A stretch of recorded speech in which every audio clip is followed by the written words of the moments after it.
ಆ ಭಗವಂತನ ಪಾದವನ್ನು ಕಂಡು ಆ ತೇಜಸ್ವಿಯಾದ ಪಾದ, ಸುಂದರವಾದ ಪಾದ,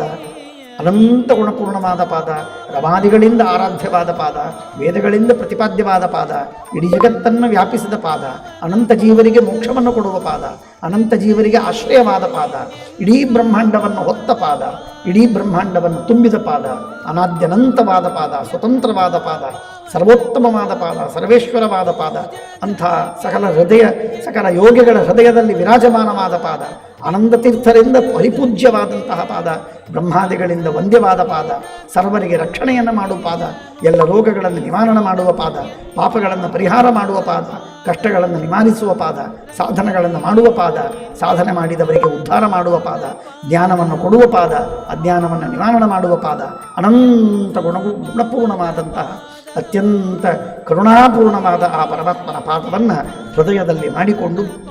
ಸ್ತೋತ್ರವನ್ನು ಮಾಡುವುದಕ್ಕೆ ಆರಂಭ ಮಾಡಿದ್ದಾರೆ ಪ್ರಹ್ಲಾದರಾಜರು. ಬ್ರಹ್ಮಾದಯ ಸುರಗಣ ಮಮಯೋಥ ಸಿದ್ಧಾ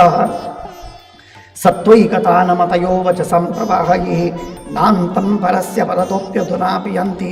ಕಿಂ ತುಷ್ಟುಮರ್ಹತಿ ಹರೇ ಸಮೇ ಹರಿರುಗ್ರಜಾತೆ.